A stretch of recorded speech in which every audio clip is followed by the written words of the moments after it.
Hi friends, welcome back to our channel. Multigrain dosa ఎలా prepare చేసుకోవాలో చూపిస్తారు చూడండి. 2 గ్లాసెస్ మినప్పప్పు తీసుకొని పక్కకు పెట్టుకుని, ఎందుకంటే పొట్టుపప్పు అది మనకు గుండ్లు అయితే పొట్టు లేని పప్పు అయితే 1.5 గ్లాస్ సరిపోతుంది. ఇంకా దాంట్లో మినప్పప్పు వేసుకొని పక్కకు పెట్టేసుకున్నా. ఇంకా నెక్స్ట్ వచ్చేసి ఇవి రైస్ 1/2 గ్లాస్ వేసుకుంటున్నా అదే గ్లాస్తో. చూడండి, అది రైస్ స్కిప్ చేయొచ్చు కూడా మీ ఇష్టం, బట్ టేస్టీ కోసం నేను బాగుంటుందని వేసాను. 1/2 గ్లాస్ రైస్, 1/2 గ్లాస్ జొన్నలు, 1/2 గ్లాస్ రాగులు, 1/2 గ్లాస్ వచ్చేసి కొర్రలు, ఇంకా నెక్స్ట్ 1/2 గ్లాస్ సజ్జలు. ఈ 5 ఐటమ్స్ 1/2 గ్లాస్ చొప్పున వేసుకుంటే 2.5 గ్లాస్ అవుతాయి. 1.5 గ్లాస్ పప్పు వస్తుంది పొట్టుగోను. సో ఇవన్నీ వేసుకొని 1 స్పూన్ వరకు మెంతులు వేసుకోవాలన్నమాట. ఇందులో చూడండి 1 స్పూన్ సరిపోతాయి. 1 స్పూన్ మెంతులు వేసుకొని 3-4 టైమ్స్ బాగా కడిగి నానబెట్టుకోవాలి. నెక్స్ట్ మినపప్పు కూడా పొట్టుపప్పు కదా, ఇంకా నానబెట్టేసుకుంటున్నాను. అది కూడా పొట్టు లేనిదైతే దీంట్లోనే వేసి నానబెట్టేసుకోవచ్చు. ఈ రైస్ మిల్లెట్స్ వాటిలోనే ఇంకా అది సపరేట్ నానబెట్టుకుంటున్నాను. నానిన తర్వాత పొట్టు తీసేసి దీంట్లో కలుపుకోవాలి. ఒక విషయం బాగా గుర్తుపెట్టుకోండి, నార్మల్గా మనం పప్పు రైస్ అయితే 4 అవర్స్ అయితే ఈజీగా నానిపోతుంది. బట్ ఇవి మిల్లెట్స్ కాబట్టి తొందరగా నానవు. మినిమం 6 అవర్స్ అబోవ్ నానాలి. నేను 12కి నానబెట్టాను. 7కి మొత్తం పొట్టు క్లీన్ చేసేసుకొని పప్పు ఇందులో కలిపేసుకున్నా, గాలి చేసుకున్నా. ఇసుక లేకుంటే కూడా ఇసుక ఏమైనా ఉంటుందని డౌట్ తోటి 2 టైమ్స్ గాలి చేసుకున్నా. ఇసుక కూడా లేదు. చూడండి, ఇలా మొత్తం మిల్లెట్స్ బాగా నానిపోయి ఇంకా అది గ్రైండ్ చేసుకుంటున్నా. చూడండి, మెత్తగా గ్రైండ్ చేసుకోవాలి. ఇది హెల్దీ అండ్ టేస్టీ కూడా. నార్మల్ దోశ కన్నా ఇది క్రిస్పీగా లోపల స్పాంజ్ ఉంటుంది, ప్లస్ మనం వేయగానే క్రిస్పీనెస్ కూడా వస్తుంది. చాలా బాగుంటుంది.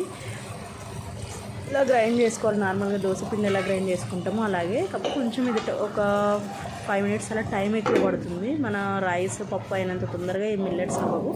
సో అందుకే కొంచెం ఎక్కువసేపు నానబెట్టుకోవాలి. చూడండి, ఇలా మెత్తగా రుబ్బుకున్న తర్వాత దోశ బ్యాటర్ తెలుసు కదా మనకి, అలాగే రుబ్బుకొని ఇంకా పక్కకు పెట్టేసుకోవాలి. ఓవర్ నైట్ బయట పెట్టుకోవాలన్నమాట. నెక్స్ట్ డే మార్నింగ్ దోశ వేసుకునేటట్లయితే ఇలా పిండి మొత్తం గ్రైండ్ అయిపోయిన తర్వాత దీన్ని ఒక బాక్స్లో కానీ బౌల్లో కానీ తీసి స్టోర్ చేసి పెట్టుకోవాలి. చూడండి, మెత్తగా రుబ్బుకున్నాను నేనైతే. చాలా బాగుంటుంది టేస్ట్ అయితే. ట్రై చేయండి ఎప్పుడు నార్మల్ దోశ కాకుండా. నేనైతే 1 టైం నార్మల్ దోశ చేస్తే నెక్స్ట్ టైం ఇలా చేస్తాను. మ్యాక్స్ 2 టైమ్స్కి ఒకసారి, 3rd టైం అయినా ఇట్లా మిల్లెట్స్ దోశ చేస్తాను. ఎందుకంటే నార్మల్గా అయితే మిల్లెట్స్ తినలేరు కదా. ఇంక ఇలా సపరేట్ చేసి పెట్టుకుంటున్నా. సగం నెక్స్ట్ డేకి బాక్స్లో పెట్టి ఫ్రిడ్జ్లో పెట్టుకుంటా. ఇంకా నెక్స్ట్ టైం మార్నింగ్ చేసుకునే దోశ కోసం అయితే ఇలా గిన్నెలో తీసుకొని బయటలో పెట్టుకుంటా. చూడండి, ఇట్లా ఉంచేసి ఓవర్ నైట్ ఉంచాలి. చూడండి, నెక్స్ట్ డే మార్నింగ్కి ఎలా పొంగిందో పిండి. నేను అడుగున ఎక్కడో ఉంచా కొంచెం పిండి. చూడండి అది ఎలా పొంగిందో. ఇంకా దీంట్లోకి సరిపడా సాల్ట్, ఇంకా నెక్స్ట్ కొంచెం వాటర్ కూడా వేసుకోవాలి. చూడండి, సాల్ట్ వేసుకొని కొంచెం అలా గిల్ల కొట్టుకుని తర్వాత ఇట్లా వాటర్ వేసుకొని ఏమంటారు ఇట్లా 1 సైడే తిప్పాలన్నమాట. బాగా ఫ్లఫీగా వస్తుంది. దోశ పిండి అయినా ఇడ్లీ పిండి అయినా 2 టైమ్స్ తిప్పొద్దు. ఇట్లా 1 సైడే తిప్పాలి. కట్ అండ్ ఫోల్డ్ మెథడ్లో తిప్పితే చాలా బాగా వస్తుంది ఫ్లఫీగా. పిండి కూడా చాలా బాగుంటుంది సాఫ్ట్గా. చూడండి, ఇంకా స్టవ్ ఆన్ చేసి ప్యాన్ పెట్టుకొని ప్యాన్ హీట్ ఎక్కిన తర్వాత ఇలా ఆనియన్ స్ప్రెడ్ చేసి నార్మల్ దోశ ఎలా వేసుకుంటాం అంతే సింపుల్గా వేసుకోవచ్చు. ఇంకా దానికన్నా ఈజీగా పేపర్ లాగా వచ్చేస్తుంది ఇది. చూడండి, ఆనియన్ ప్యాన్ వేడెక్కాక ఆనియన్ స్ప్రెడ్ చేసుకొని ఇలా దోశ పిండి వేసుకొని ఇలా స్ప్రెడ్ చేయడం అంటే ఎటువంటి రిస్కీగా కూడా అనిపించదు. టేస్ట్ అండ్ హెల్దీ, సింపుల్గా వేసుకోవచ్చు అసలు ఈ దోశ అయితే. ఇది పిండి గ్రైండర్లో వేశారు కదా అని అనకండి. గ్రైండర్లో అయినా మిక్సీలో అయినా వేసుకోవచ్చు, ఎలా అయినా రుబ్బుకోవచ్చు. మనం దోశ పిండి నార్మల్ ఎలా రుబ్బుకుంటాం ఇది కూడా అంతే.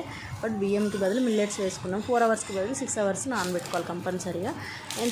ఎంత ఎక్కువసేపు నానితే అంత తొందరగా పిండి గ్రైండ్ అయిపోతుంది. చూడండి, ఇట్లా 1 సైడ్ దోశ పిండి వేసి 1 స్పూన్ ఆయిల్ వేసి సైడ్లకి 1 సైడ్ కాలిన తర్వాత నెక్స్ట్ సెకండ్ సైడ్ తిప్పుకొని బాగా కాల్చుకోవాలి. ఎర్రగా టేస్టీగా ఉంటుంది మంచిగా కాల్చుకుంటే కనుక.